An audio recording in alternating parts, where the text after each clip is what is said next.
Hi everybody, today we're going to talk about a very important part of our world, the honeybee. Honeybees are essential pollinators for flowers, fruits, and vegetables. This means that they help other plants to grow. Bees transfer pollen from plant to plant, allowing them to grow seeds and fruit or vegetables and flowers. Honeybees are social insects that live in colonies. The hive population consists of a single queen, a few hundred drones, and thousands of worker bees. You are probably most familiar with the worker bee. They are who we see out and about in nature. We often don't get a close look at the honeybee to be able to see that there are 3 different types of bees, and they are all very different. The queen is the largest with an elongated body. The drone bee has large eyes and a wider back end. The queen runs the hive her whole life. Her job is to lay eggs that will grow into the hive's next generation of bees. The queen also produces chemicals that help to determine the behavior of the other bees. Worker bees are all female, and their role is to go out and hunt for food, like pollen and nectar from flowers. They build and protect the hive, clean and circulate air by beating their wings, but workers are the only bees that we see flying around outside of the hive, for the most part. Drones are male bees, and their purpose is to help the queen. Several hundred live in each hive during the spring and the summertime, but come wintertime, when the hive goes into survival mode, these drones are kicked out and they will not survive outside of the hive. Queens are marked by a colored dot by beekeepers so that she can easily be found.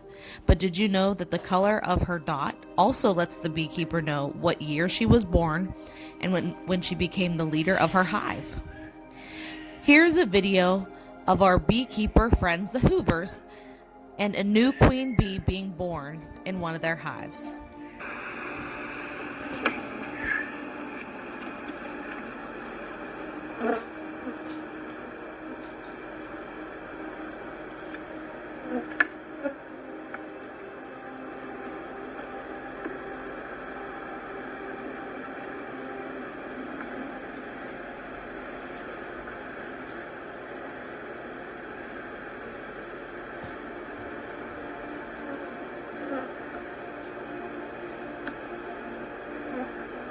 Comes. She just came out and she just went down. Honeybees build hives in nature, but thanks to apiarists or beekeepers, they can also live in special hives where beekeepers can keep a close eye on the colony and give us an inside peek at the inner workings of the colony. They can ensure that the colony is thriving and have ways to help if they are not doing so well. Beekeepers are also able to supplement food for the bees if needed. Honeybees are probably the hardest workers in the world, working from the very moment that they are born until the time that they die. There is more than just honey being made and eggs being laid in the hive, though.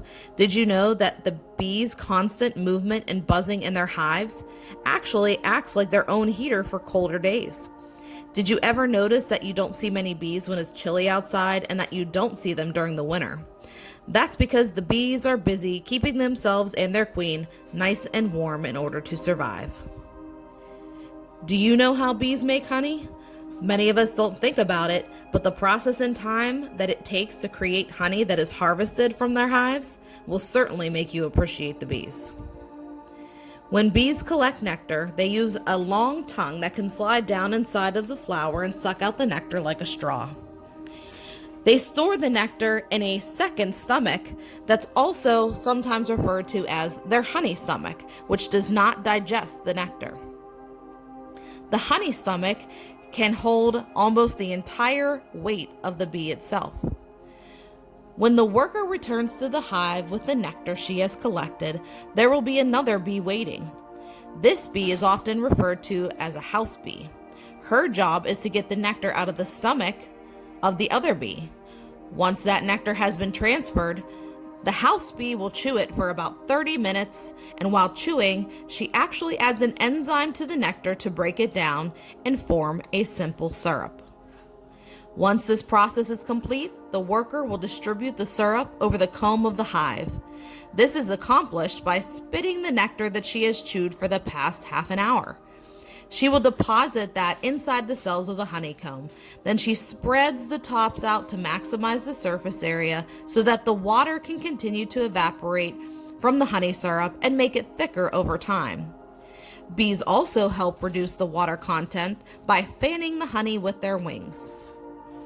Once the honey is the right consistency and the water content is at just the right level, a bee will cap it with beeswax so it's ready for later consumption.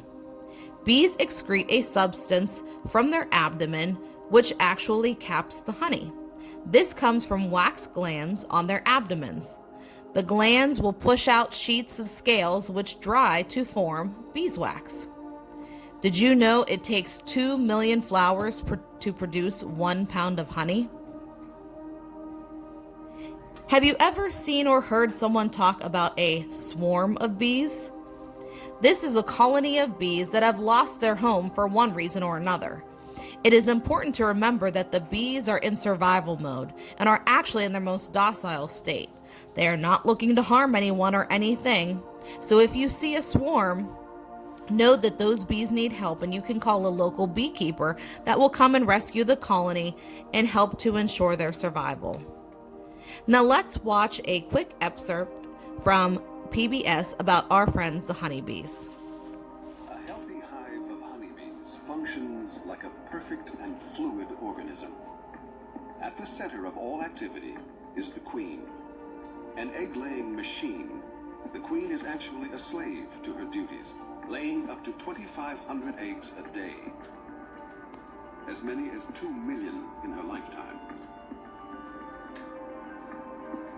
The worker bees are all female and make up the bulk of the colony. In a typical hive of 30,000 bees, only about 100 are males, called drones. With oversized eyes and bulky bodies, drones are not equipped to gather pollen or nectar and must rely on the workers to feed them. The invaluable work bees do takes its toll. In the summer, workers only live around 30 days, literally worked to death. But the hive is constantly replenished with new generations of bees, ready to go to work from the moment they hatch.